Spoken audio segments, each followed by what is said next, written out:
Pemirsa, tim Sus Mabes Polri meminta keterangan dari 4 orang keluarga almarhum Brigadir Joshua terkait laporan skenario bohong Verdi Sambo di ruang kriminal umum Mapolda Jambi.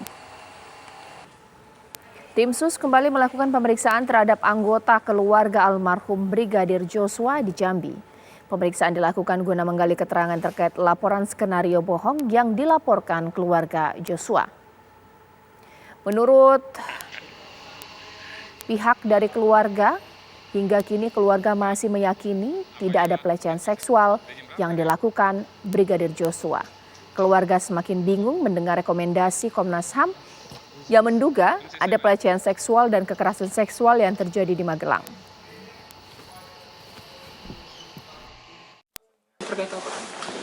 Terkait apa pemeriksaan ini kan? Antara pengaduannya Pak Kamarudin, pengaduan keluarga lah gitu kan, bahwasanya Verdi Sambo itu yang selalu berkata bohong itu, yang bilang pelecehan padahal sudah di SP3, masih juga dilaporkan orang itu istilahnya masih mengaku kalau memang orang itu dilecehkan, padahal kan sudah di SP3 kan, suratnya kan sudah kami terima gitu. Berapa orang hari ini diminta keterangan? Yang diminta keterangan 4 orang. 4 orang. Dari jam berapa tadi di sini? Kami dari jam 10 tadi. nyampe di sini ya, dari Magelang, yang di Magelang, perawat pasien di Magelang ada lagi? nggak ada, cuman yang dipertanyakan tentang istilahnya pengakuan seperti itu Yang di Duren 3? Ya di Duren 3 gitu. Itu cuman pengaduannya Pak Kamarudin.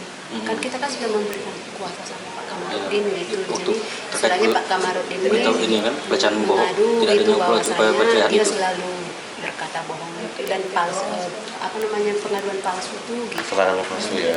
Keterangan palsu. Yang dilecehkan itu kan? Iya, yang Berarti tidak lanjuti dari laporan keluarga soal yang kemarin itu pelecehan tidak ada itu berarti ya? Iya kan, soalnya kan sudah diberhentikan, tapi masih juga timbul lagi gitu kan, istilahnya kayak skenario baru gitu kan, masih timbul terus pelecehan itu padahal sudah di SP3 kan. Yang masalah yang diungkap oleh Komnas HAM berapa minggu, sejak seminggu terakhir ini? Betul. Ya, sekarang saya ke Pak Abdul Fikar di sini, Oke, Pak. Mbak. Kalau tadi Pak Bekto mengatakan bahwa ini menarik juga untuk kita analisis apakah hasil detektor nanti akan dimasukkan dalam berkas ketika dikembalikan kepada pihak kejaksaan. Ya. Sekiranya menurut Bapak ini bisa akan dicantumkan menjadi bukti tambahan karena mengingat posisi dari lie detektor ini saja memang penuh perdebatan ya, Pak ya? Ya.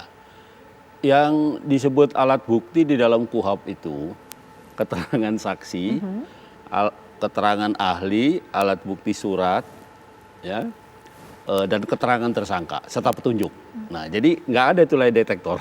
Jadi lie detektor Ini nggak bisa adalah masuk keterangan saksi ya, Pak ya? Iya, alat untuk mengorek atau alat untuk menguji apakah keterangan seorang saksi atau keterangan tersangka itu bukan benar. Maksudnya jujur nggak dia? Itu aja sebenarnya lie detektor itu.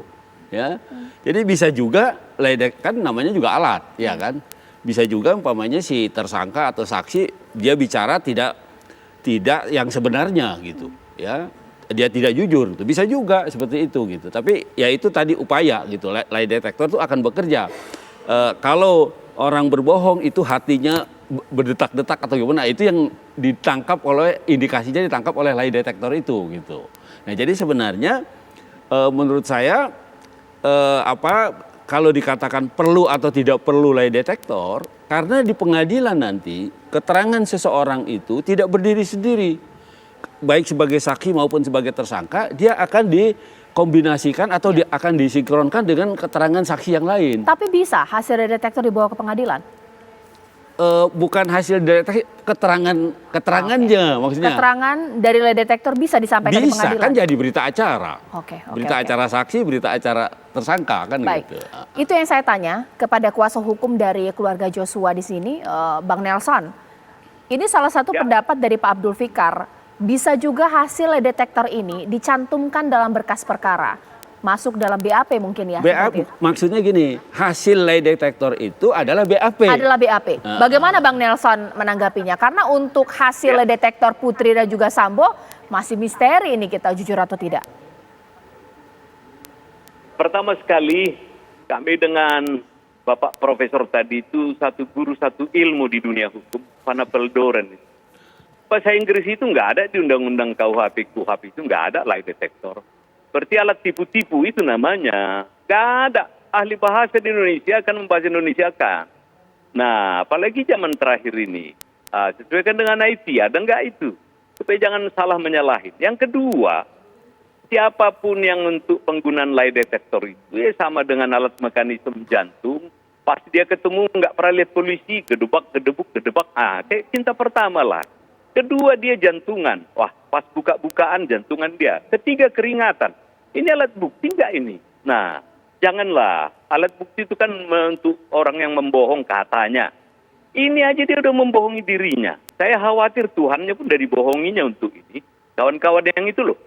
Nah, yang menyampaikan juga kawan-kawan dari yang punya alat, ini alat 96%, 90%. Lah ini nanti mari kita buktikan di pengadilan, benarkah ini alat bukti. Kawan tadi udah sebut, Pak Prof, tadi kawan itu dia sebut alat bukti itu bahasa Indonesia semua. Dokumen atau surat-surat, saksi-saksi, ini sudah benar. Kalau ada lagi tambahan, tidak harus pun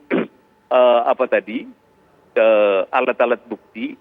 Saya paling senang kalau perintah, dari Tuhan, alat bukti seismograf kalau datang Gunung Merapi itu tidak harus lie detektor, Gunung Merapi.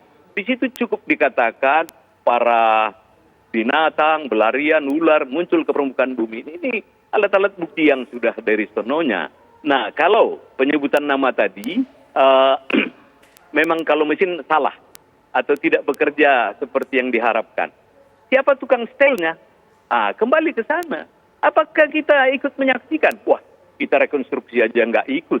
Jadi ada beberapa poin, jangan-jangan 10-0 penasihat hukum keluarga yang nggak pernah mengetahui hukum ke depan ini. Oleh karenanya marilah duduk sama-sama. Ini bukan persoalan berat, tetapi Pak Profesor Mahfud sudah mengatakan extraordinary crime. Mari, terbukalah. Jangan lagi diulangi hal-hal yang sama. Besok bagaimana lagi? Pengadilan tertutup, tidak boleh terbuka. Belum ada pun penangkapan dan sebagainya. Ini menambah warna-warni dunia hukum akan semakin kelabu, keruh, dan akan menjadi hitam. Demikian.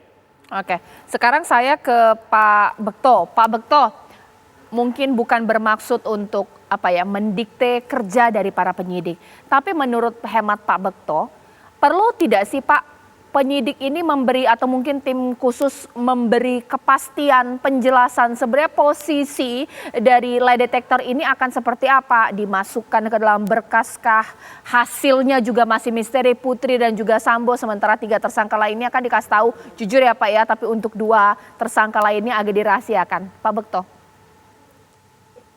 Ya, saya akan menjawab dulu tentang apa itu lie detector atau tes uji kebohongan. Ya, lie detector ini berkembang sejak tahun 50-an. Ya, sejak tahun 50-an berkembang terus dinaikkan. Ya, teknologinya dinaikkan. Untuk dapat mendeteksi orang yang sedang ditanya oleh penanya tentang hal kaitannya dengan masalah kejahatan. Orang ditanya itu dia akan bereaksi. Reaksi fisiologis bisa dilihat dari yang pertama nafasnya, yang kedua tekanan darahnya, yang ketiga denyut nadi dan sebagainya itu banyak termasuk pupil mata dan sebagainya. Itu menunjukkan ada reaksi fisiologis dari tubuhnya terhadap pertanyaan yang diajukan. Ini mengenai tes kebohongan. Tes kebohongan itu bukan hanya berlaku di Indonesia. Polri bukan ngarang-ngarang punya lie detector ini. Lie detector ini dipakai oleh polisi seluruh dunia, khususnya negara maju, khususnya negara maju. Di Amerika saja lie detector ini di sana ada yang namanya American Polygraph Association, itu ada puluhan, lebih 30 asosiasi pengguna poligraf di Amerika. ya itu menunjukkan betapa diperlukannya untuk kepolisian. Bukan hanya kepolisian, juga yang lain, penegak hukum yang lain. Di Eropa, di sana itu ada European Center of Lie Detection. Ya. Jadi negara-negara Uni Eropa di sana itu membuat traktat, membuat treaty ya antar negara. Di setiap airport itu digunakan lie detector kalau terdapat orang yang mencurigakan. Jadi ini antar negara di Uni Eropa sana juga memakai. Jadi negara-negara maju kalau di Asia, ya contohnya negara maju itu Jepang, ya Korea, China, ya Hong Kong, ya Singapura, itu semua memakai lie detector, ya termasuk Israel. Israel juga memakai lie detector. Bukan hanya kepolisian, bahkan PBB juga memakai lie detector. Jangan disepelekan lie detector, ya. Kemudian Bank Dunia juga memakai lie detector ini. Perkara ini nanti membuktikan bohong atau tidak itu urusan hakim. Keluarga korban, keluarga Brigadir Yosua itu tidak ada di TKP. Saya tidak ada di TKP di Magelang, ya. Pak Zulfikar juga tidak ada di sana, ya. Jadi tidak boleh saya menentukan bahwa itu semua adalah bohong. Nggak bisa yang seperti itu. Tetap nanti yang menentukan ini berguna atau tidak itu adalah majelis hakim dalam pembuktian di sidang pengadilan. Ini yang harus dipahami mengenai penggunaan tes kebohongan ini atau poligraf tes. Pak Bekto, kalaulah sehebat itu dan kuatnya posisi dari tes poligraf atau tes kebohongan, kenapa pihak tim sus penyidik tidak secara percaya diri menyampaikan bahwa ini kuat, akan dicantumkan, atau hasil Putri dan Sambo, sampaikanlah ke publik. Pak Bekto bagaimana menurutnya? Saya tadi membuka dengan pertanyaan. Ini tes kebohongan ini atas permintaan siapa? Itu harus dicari tahu, Caca. Ya, kalau ini permintaannya jaksa penuntut umum, ya di dalam P19-nya penyidik itu wajib memenuhi. Satu itu. Yang kedua, ini kasus ini berkas perkara ini kasus pembunuhan berencana, ya. Bukan kasus masalah pelecehan seksual di Magelang, ya. Kasus pelecehan Magelang sampai dengan sekarang setahu saya belum ada laporan polisinya. Untuk melakukan kegiatan, ya, penggunaan lie detector ini harus ada dasarnya, ada peraturan Kapolri untuk mengatur tentang kaitannya dengan penggunaan lie detector ini. Jadi kita harus paham dulu dan jangan dicampur-campur antara kasus pembunuhan dengan kasus pelecehan seksual. Gitu, Caca. Oke, sekarang saya ke Pak Abdul Fikar terlebih dahulu. Pak, kita bahas ya apa yang disampaikan oleh Pak Bekto bahwa hasil atau uji kebohongan ini merupakan bukan hal baru dalam penyidikan. Ini dipakai di seluruh dunia.